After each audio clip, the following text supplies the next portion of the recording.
오늘 말씀은 시편 63편입니다. 시편 63편 말씀 찾으셨으면 우리 다 함께 일어나셔서 봉독하시겠습니다. 시작. 하나님이여, 주는 나의 하나님이시라. 내가 간절히 주를 찾되 물이 없어 마르고 황폐한 땅에서 내 영혼이 주를 갈망하며 내 육체가 주를 앙모하나이다. 내가 주의 권능과 영광을 보기 위하여 이와 같이 성소에서 주를 바라보았나이다. 주의 인자하심이 생명보다 나음으로 내 입술이 주를 찬양할 것이라. 이러므로 나의 평생에 주를 송축하며 주의 이름으로 말미암아 나의 손을 들리이다. 골수와 기름진 것을 먹음과 같이 나의 영혼이 만족할 것이라. 나의 입이 깊은 입술로 주를 찬송하되 내가 나의 침상에서 주를 기억하며 새벽에 주의 말씀을 작은 소리로 읊조릴 때에 하오리니 주는 나의 도움이 되셨음이라. 내가 주의 날개 그늘에서 즐겁게 부르리이다. 나의 영혼이 주를 가까이 따르리니 주의 오른손이 나를 붙드시거니와 나의 영혼을 찾아 멸하려 하는 그들은 땅 깊은 곳에 들어가며 칼의 세력에 넘겨져 승냥이의 먹이가 되리이다. 왕은 하나님을 즐거워하리니 주께 맹세한 자마다 자랑할 것이나 거짓말하는 자의 입은 막히리로다. 아멘. 네, 오늘은 깊이 생각하면 깊이 사랑하게 됩니다 라는 제목으로 함께 말씀을 나누겠습니다. 결혼 생활은 복잡합니다. 많은 일들이 일어납니다. 그러나 많은 일이 일어나고 끊임없이 일을 처리해야 하지만 기쁘게 일을 하며 살아가는 방법이 있습니다. 그것은 가족을 깊이 사랑하는 겁니다. 그런데 그 가족을 깊이 사랑하는데도 우선순위가 있습니다. 첫 번째로 사랑해야 될 사람은 자녀가 아니라 배우자입니다. 배우자를 깊이 사랑해야 합니다. 배우자를 깊이 사랑하기 때문에 자녀도 사랑하는 것입니다. 그런데 이 순서가 바뀌어지면 불행해집니다. 하나님도 기뻐하시지 않습니다. 그런데 대부분의 사람들이 이걸 거꾸로 해요. 그래서 결혼 생활에 만족이 없고 불행한 것입니다. 행복하지 않은 것입니다. 우리 신앙생활도 마찬가지입니다. 신앙생활도 복잡합니다. 교회에서 요구하는 게 많습니다. 하나님을 잘 믿으려면 해야 되는 게 많습니다. 많은 일들이 신앙생활을 하면서 일어납니다. 그러나 그 많은 일들을 아주 기쁘게 감당하는 방법이 있습니다. 그것은 바로 하나님을 깊이 사랑하는 것입니다. 신앙생활은 하나님을 깊이 사랑하는 게 전부입니다. 그렇게 하나님을 깊이 사랑하다 보면 지체들을, 성도들을 사랑하는 게 자연스러워집니다. 그런데 이 순서가 바뀌면 신앙생활도 힘들어집니다. 하나님께서도 기뻐하시지 않습니다. 그런데 많은 분들이 이 신앙생활을 거꾸로 해요. 그래서 말씀 볼 시간도, 기도할 시간도 다 끌어다가 교제하고 봉사하고 주의 일을 한다는데 다 써버립니다. 그러니까 영적으로 피폐해집니다. 결국 영적으로 파산하고 맙니다. 불행한 신앙생활을 하게 됩니다. 그래서 신앙생활이 몸이 건조해지는 거예요. 오늘 우리는 이 시편 63편을 통해서 하나님을 깊이 사랑했던 한 사람을 만나게 됩니다. 그 사람이 바로 다윗입니다. 다윗은 이 63편을 우리 63편 위에 보면 다윗의 시 유다 광야에 있을 때 이렇게 기록되어 있습니다. 이 63편은 다윗이 광야에 있을 때 기록한 시입니다. 다윗이 언제 광야에 있었죠? 첫 번째는 왕이 되기 전에 자기를 죽이려고 했던 그 사울 왕을 피해서 갔던 곳이 광야였습니다. 그리고 왕이 된 후에 다윗은 또 한 번 광야에 갔습니다. 그것이 오늘 말씀의 이 시편의 배경인데, 왕이 되고 나서 자기 아들, 자기가 그토록 사랑했던 압살롬, 그 압살롬이 구테타를 일으키지 않습니까? 그 압살롬의 구테타 때문에 광야로 도망하던 시절, 그때 지은 시편이 오늘 시편 63편입니다. 그래서 중요한 것은요, 지금 다윗이 광야에 있다는 것입니다. 광야는 어떤 곳입니까? 물이 없는 곳입니다. 사람이 살 수 없는 곳을 말합니다. 희망도 없고 소망도 없고 도움받을 곳도 없고 도움받을 사람도 없고 의지할 것도 없고 철저히 고립된 고독한 곳, 들짐승들, 독사들, 독충들만 있는 곳이 바로 이 광야입니다. 그런데 다윗은 이와 같은 이 절대 절망과 같은 환경 속에서 천년에 한 번 나올까 말까 한 믿음의 고백을 합니다. 우리가 다윗의 시편 중에 많은 시편을 좋아하죠. 그 중에 시편 23편을 좋아하는 분도 있고 여러 가지가 있지만, 저는 이 시편 63편이 그에 못지않는 믿음의 고백이라고 믿습니다. 우리 한번 1절부터 한번 다시 한번 살펴보겠습니다. 1절 같이 읽어볼까요? 시작. 하나님이여 주는 나의 하나님이시라. 내가 간절히 주를 찾되 물이 없어 마르고 황폐한 땅에서 내 영혼이 주를 갈망하며 내 육체가 주를 앙모하나이다.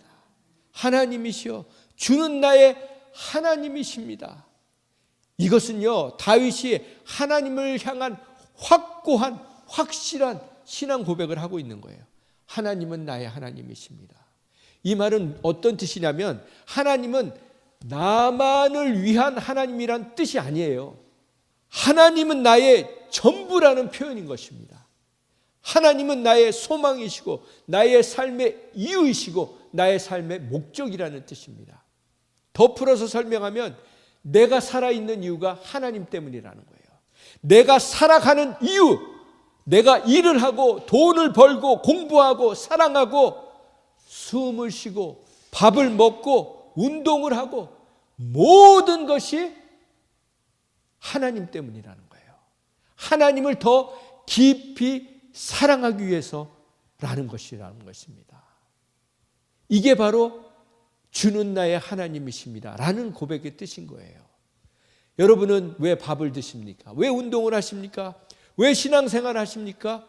왜 기도를 하고 왜 오늘도 이곳에 오셨습니까? 우리는 단 한 가지 이유예요. 하나님을 더 깊이 사랑하기 위해서.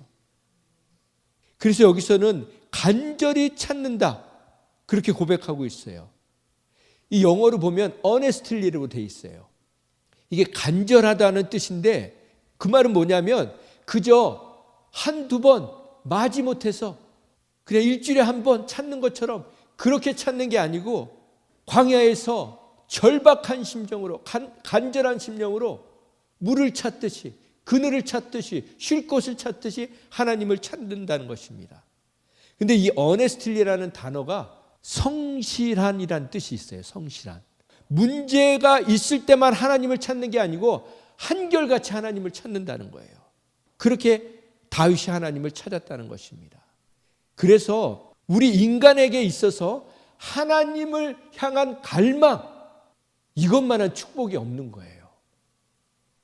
하나님을 갈망한다는 것은 우리 삶에 뭔가 부족하다는 게 아니에요.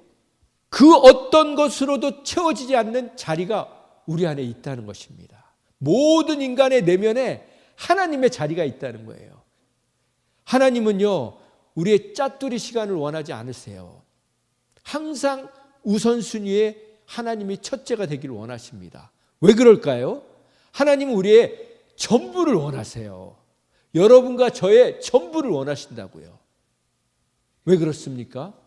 하나님은 이미 당신 자신을 전부를 우리에게 주셨기 때문이에요. 그래서 당당히 우리의 전부를 요구할 자격이 있으신 분이세요. 여러분, 인생을 좀 아름답게 멋지게 살고 싶지 않으십니까? 그 방법은요, 하나님에 대한 갈망이 끊임없이 있는 사람은 인생을 아름답게 살아요. 그래서 끊임없는 주님을 향한 갈망을 하는 사람은요, 오늘 5절 말씀처럼 하나님이 참 만족을 주십니다. 어디서도 얻을 수 없는 만족함을 주십니다. 인간에 대한 사랑은요, 두 가지로 정리할 수 있어요. 인간에 대한 사랑은요, 긍휼과 용서예요. 그러니까 인간을 누구를 사랑한다 하면요, 긍휼함이 없다? 그 사랑하는 게 아니에요. 용서하고 용납하는 게 없다? 그 사랑하는 게 아니에요. 진정한 사랑은 긍휼히 여기고 용서하고 용납하는 게 사랑입니다.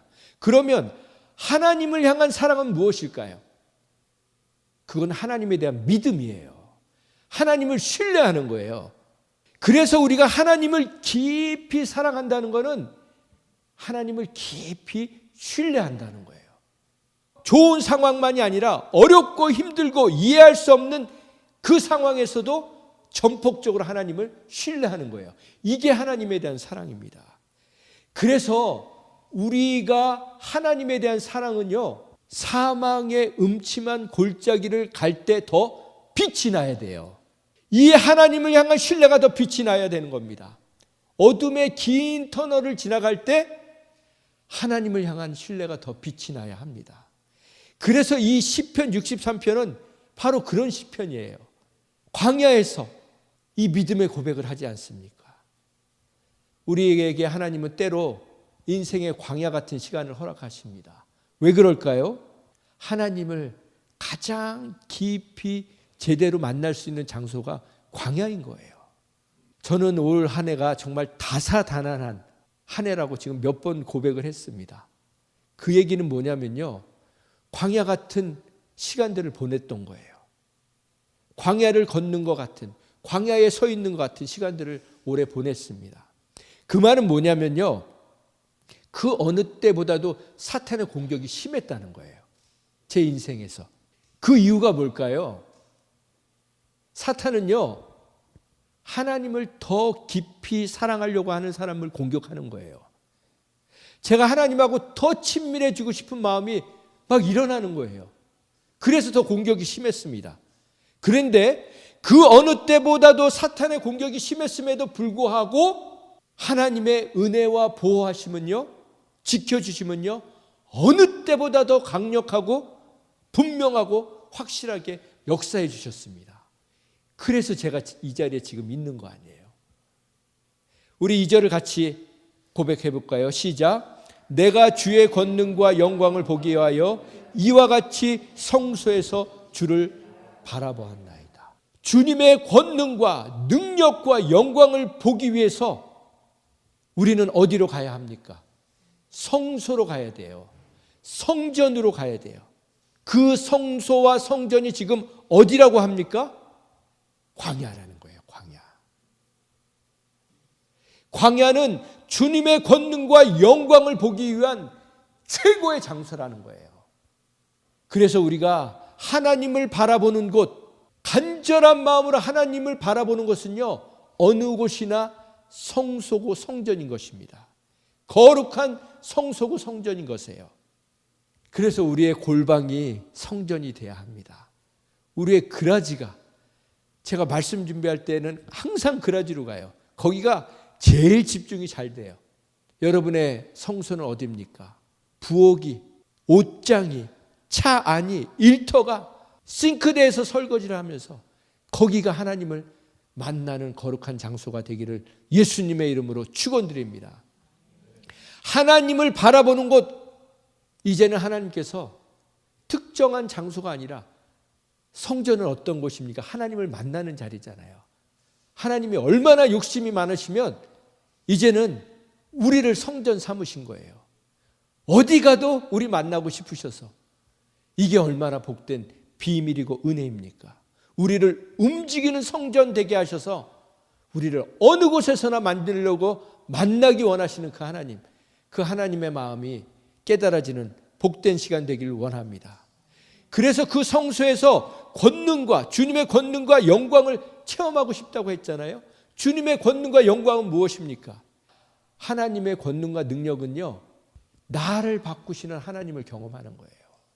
변하지 않던 고집스러운 내 자아를 꺾어주시는 거예요. 그래서 하나님은요, 모든 것을 동원하고 모든 사람을 동원해서 나를 바꿔주십니다. 이게 은혜 중에 은혜인 거예요. 이게 바로 하나님의 능력이고 하나님의 영광인 것입니다. 그래서 하나님은 때론 우리를 수치를 겪게 하십니다. 우리가 모욕을 당하게 하십니다. 오해를 받게도 하십니다. 그런데 그 모든 과정을 통해서 우리를 정금같이 빚으셔서 하나님의 영광의 통로로 사용하십니다. 그래서 여러분에게 누가 욕을 하면 할렐루야를 하시기 바랍니다. 하나님이 우리를 정금같이 빚으시는 거예요. 우리 권사님 아시겠지만 옛날에 맛있는 채소 그게 어디서 다 나요?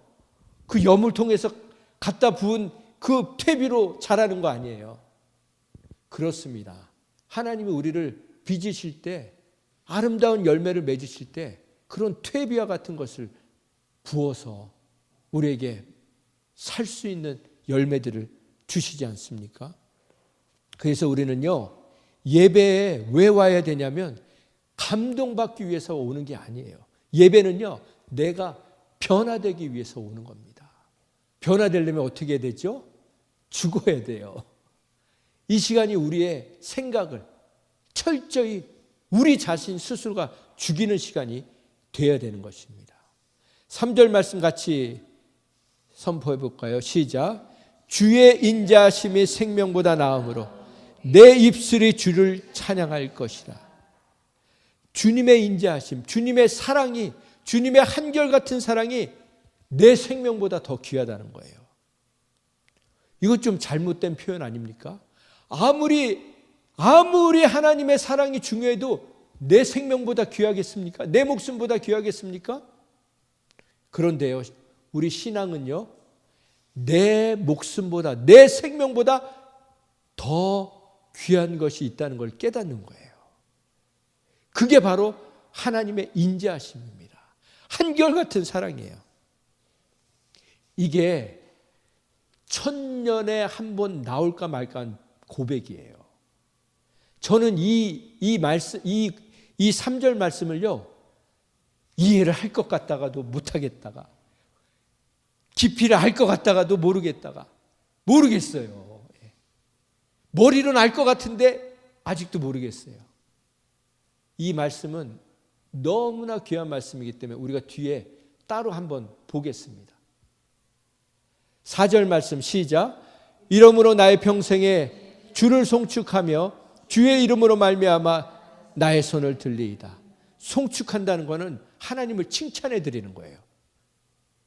그리고 손을 든다는 것은 어떤 상황 속에서도 찬양을 멈추지 않겠다는 거예요. 주의 이름이 무엇이길래 우리가 손을 들며 찬양해야 합니까? 우리 한국 기독교에 아주 독특한 문화가 있죠. 주여 삼창이에요. 이건요, 우리 한국 코리안 스타일이에요. 그래서 주여 주여 이렇게 기도하는 건 영어로 뭐라고 하냐면 코리안 스타일 프레이어라고 하는 거예요. 이건요, 어디 가도 안 해요. 어디 가도 할 줄 몰라요. 그래서 우리 한국 교회 아주 트레이드와 같은 모양입니다. 그런데 여러분, 주여 삼청 하려면, 주일 예배 때 하려면 어색하지 않으세요? 뭐 금요철이나 뭐 수요 예배 때는 좀 그래도 할 만한데, 주일 예배 때 이렇게 폼나게 입고 오셨는데 손 들고 주여 주여 하자 그러면 촌스럽고 품이 없어 보이고 무식해 보이고, 여러분, 하나님 앞에서 폼 잡으려고 하는 게 그게 넌센스인 거예요. 하나님이 이 주여 삼창을 통해서요, 얼마나 위대한 일을 행했는지 아세요? 정말 비지성적으로 보이는 이 주여 삼창을 통해서 하나님은 많은 일들을 행하셨습니다. 그래서 여러분, 정말 하나님의 은혜를 경험하고 싶으면요, 주여 주여 이러고 있으면 하나님이 안 오세요. 하나님은요, 귀가 먹으셨어요. 우리 한국 사람들 때문에 하도 부르짖어가지고 부르짖어 기도하셔야 돼요. 찬양도 왜 저렇게 큰 소리로 해야 돼? 그러면요, 하나님 경험 못해요. 물론 하나님은 세미한 음성 가운데 그렇게 말씀하시는 분이지만요, 우리에게 필요한 건 간절함이에요. honestly. 이 진지함, 간절함이 없이는요, 하나님을 경험하지 못하는 것입니다. 그래서 5절의 말씀 보면 그렇게 간절히 하나님을 찾는 자에게 하나님은요, 같이 읽어볼까요? 골수와 기름진 것을 먹음같이 나의 영혼이 만족할 것이라. 나의 입이 기쁜 입술로 주를 찬송하되. 하나님은요, 그렇게 간절히 주님을 찾는 자에게 기름진 고기를 먹을 때 만족감을 주는 것처럼 우리의 영혼을 만족하게 해주신다는 거예요. 정말 하나님의 말씀을 생명의 말씀으로 먹으면요, 이 광야에서도 하나님이 우리의 마음 가운데 만족함을 주시는 거예요. 그런 사람들은 어떤 입술로 주님을 찬송한다고요? 기쁜 입술로. 더러운 입술, 불평하는 입술, 원망하는 입술이 아니라 기쁜 입술로, 기쁨으로 즐거이, 기꺼이 하나님을 찬송한다는 것입니다. 찬양은요, 하나님의 은혜를 경험하게 해주는 거예요. 여러분, 여러분의 입술을 통해서 하나님을 일평생 찬양하면서 사시기 바랍니다. 다윗은요, 고기 먹을 때만 감사하지 않았어요. 6절에 보세요. 내가 나의 침상에서 주를 기억하며 새벽에 주의 말씀을 작은 소리로 읊조릴 때에 하오리니. 이게 공동번역 성경에는 이렇게 번역을 했어요. 잠자리에 들어서도 당신 생각, 밤을 새워가면서도 당신 생각뿐. 멋지지 않습니까? 하나님 생각만 한다는 거예요. 자리에 누울 때도 밤새도록 내가 주님을 기억하겠습니다. 잠이 드는 그 순간까지도 하나님을 찬양하겠다는 거예요. 새벽에 눈을 뜨자마자 하나님을 찬양하는 것으로 하루를 시작하겠다는 거예요. 우리가 아침에 말씀을 읽잖아요. 읽어서 올리잖아요. 그게 하나님을 찬양하는 거예요. 큰 소리로 하지 않아도 찬양은 꼭 큰 소리로 해야 되는 게 아니에요. 여기 보면 새벽에 주의 말씀을 어떤 소리로 읊조린다고요? 작은 소리로 읊조릴 때 뭐 한다는 거냐면 하나님을 찬양한다는 거예요. 잠들 때도 하나님을 찬양하고 아침에 일어나서도 목이 잠겨서도 하나님을 찬양하고. 찬양은요, 큰 소리로 하든 작은 소리로 하든 하나님을 높이는 거기 때문에 능력이 있습니다. 그래서 어떤 사람들은 그래요. 아니, 꼭 잠자리에서도 찬양을 해야 돼? 아니, 휴가 갈 때, 여행 갈 때도 가서도 예배 드려야 돼? 성경책 가져가야 돼? 예배는, 기도는, 하나님을 생각하는 거는 일주일에 이렇게 한번 모여서 예배 드리면 됐지. 매일 예배를 드리나? 너무 심하지 않나? 여러분 사랑하는 사람들을 생각하는데 일주일에 한 번 생각하세요? 24시간도 모자르잖아요. 우리가 인생을 살면서 많은 문제들은요, 사랑해야 할 것은 사랑하지 않고 사랑해서는 안 될 것들을 사랑하기 때문에 문제가 생기는 것입니다. 우리 7절 말씀 같이 읽습니다. 시작. 주는 나의 도움이 되셨습니다. 내가 주의 날개 그늘 아래서 즐겁게 부르리이다. 하나님을 부를 때 여러분 즐겁게 부르시기 바랍니다. 영어에 좋은 말이 있잖아요. 허니. 그 허니가 누굽니까? 내 하나님인 거죠. 나의 하나님인 거예요. 8절 말씀 시작. 나의 영혼이 주를 가까이 따르리니 주의 오른손이 나를 붙드시거니와. 이제 남은 인생은 주님과 가까이 따라다니시기 바랍니다. 하나님 옆에 꼭 붙어 계시기 바랍니다. 적극적으로 하나님 앞에 껌딱지로 사시기 바랍니다. 9절 말씀 시작. 나의 영혼을 찾아 멸하려는 그들은 땅 깊은 곳에 들어가며 칼의 세력에 넘겨져 승량의 먹이가 되리이다. 원수는 하나님이 갚아주신다는 거예요. 내가 할 일은 원수를 용서하고 품는 거예요. 하나님이 하실 일과 내가 할 일을 바꾸면 안 되는 것입니다. 여러분 생각을 심플하게 하시기 바랍니다.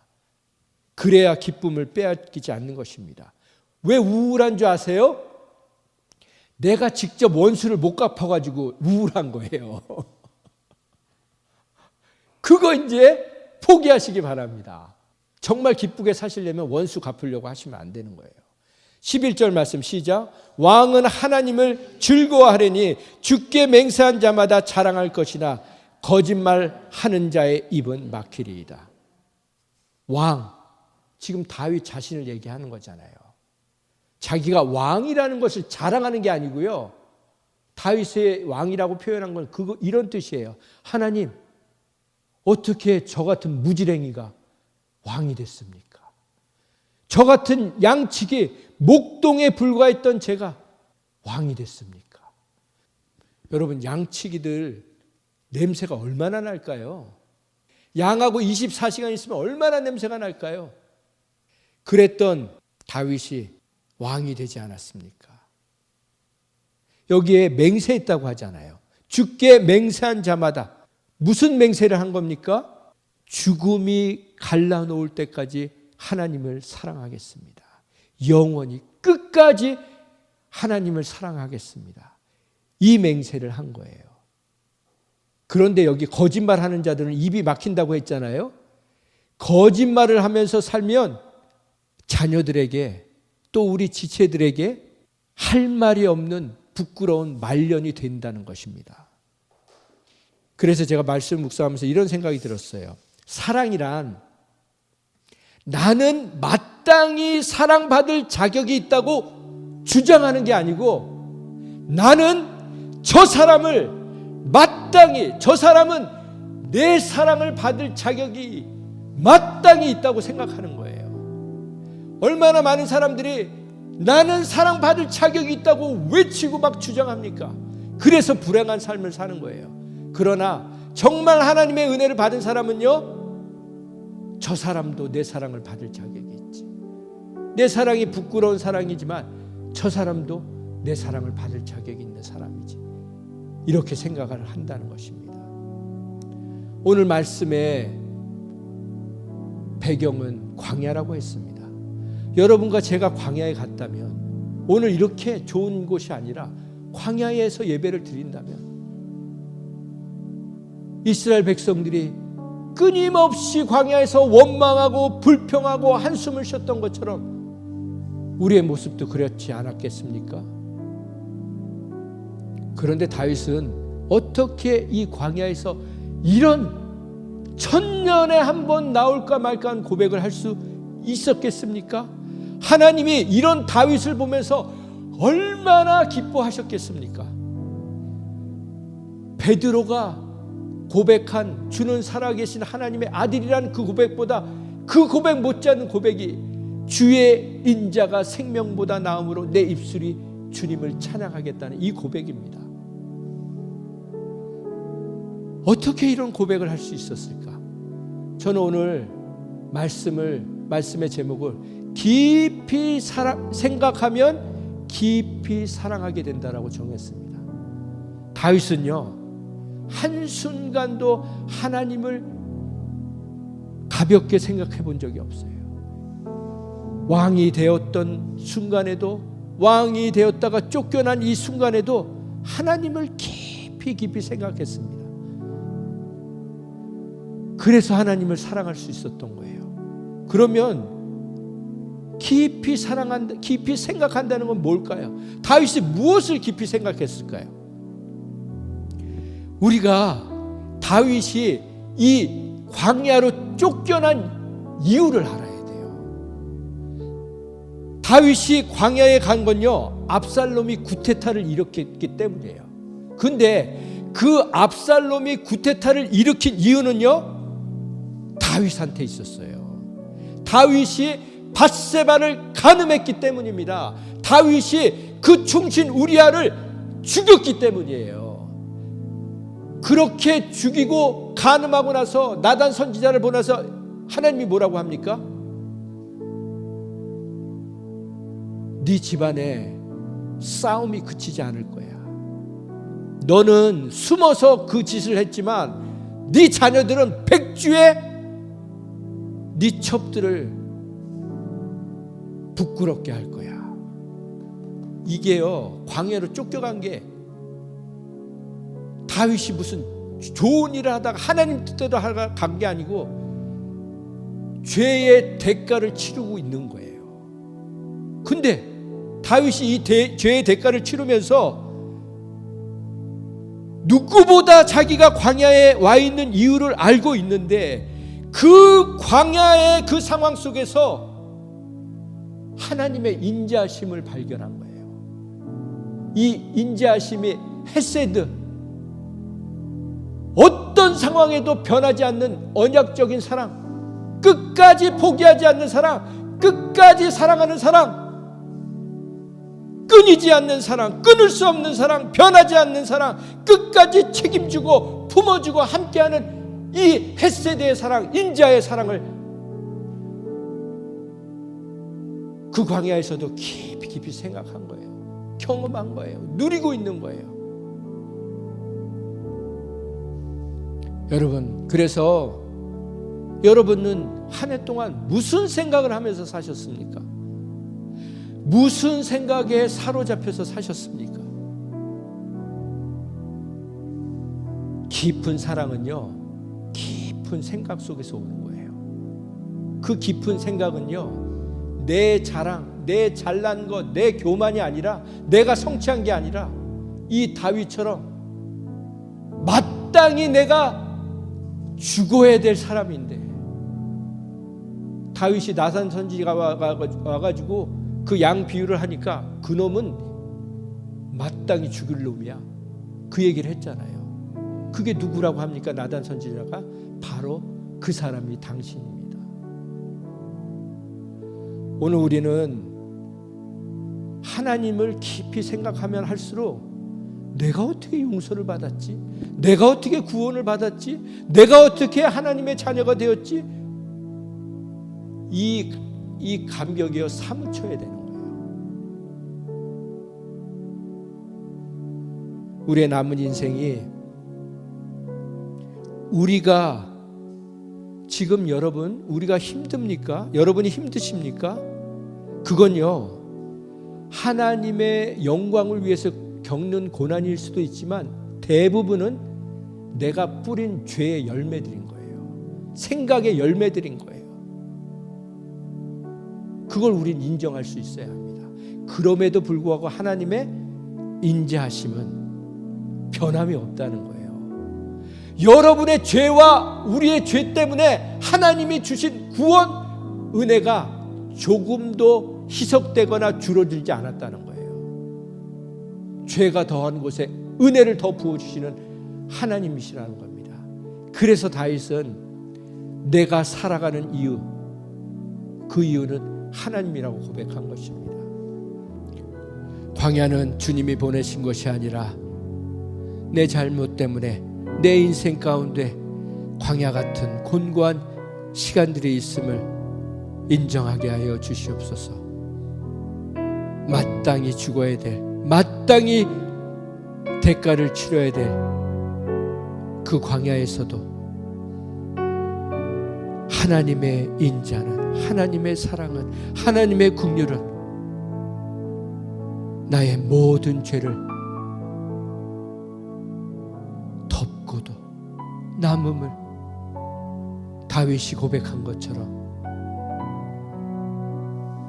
우리의 남은 인생이 어떤 상황 속에서도 주님의 그 변치 않는 사랑을 기억하며 깊이 생각하며, 그래서 하나님을 더 사랑하고 우리에게 맡겨주신 영혼들을 용서하고 용납하고 품을 수 있는, 긍휼을 여길 수 있는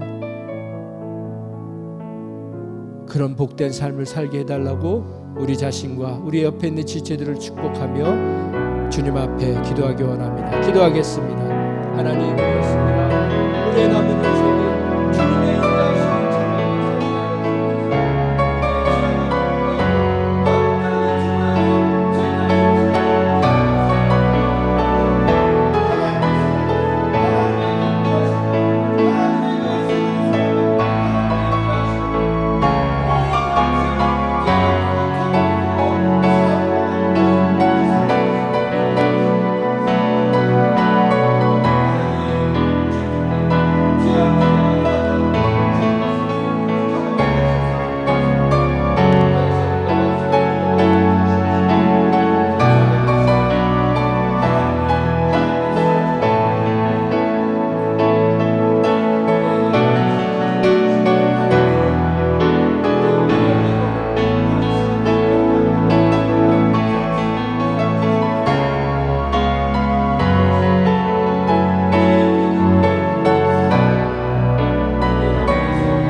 이제는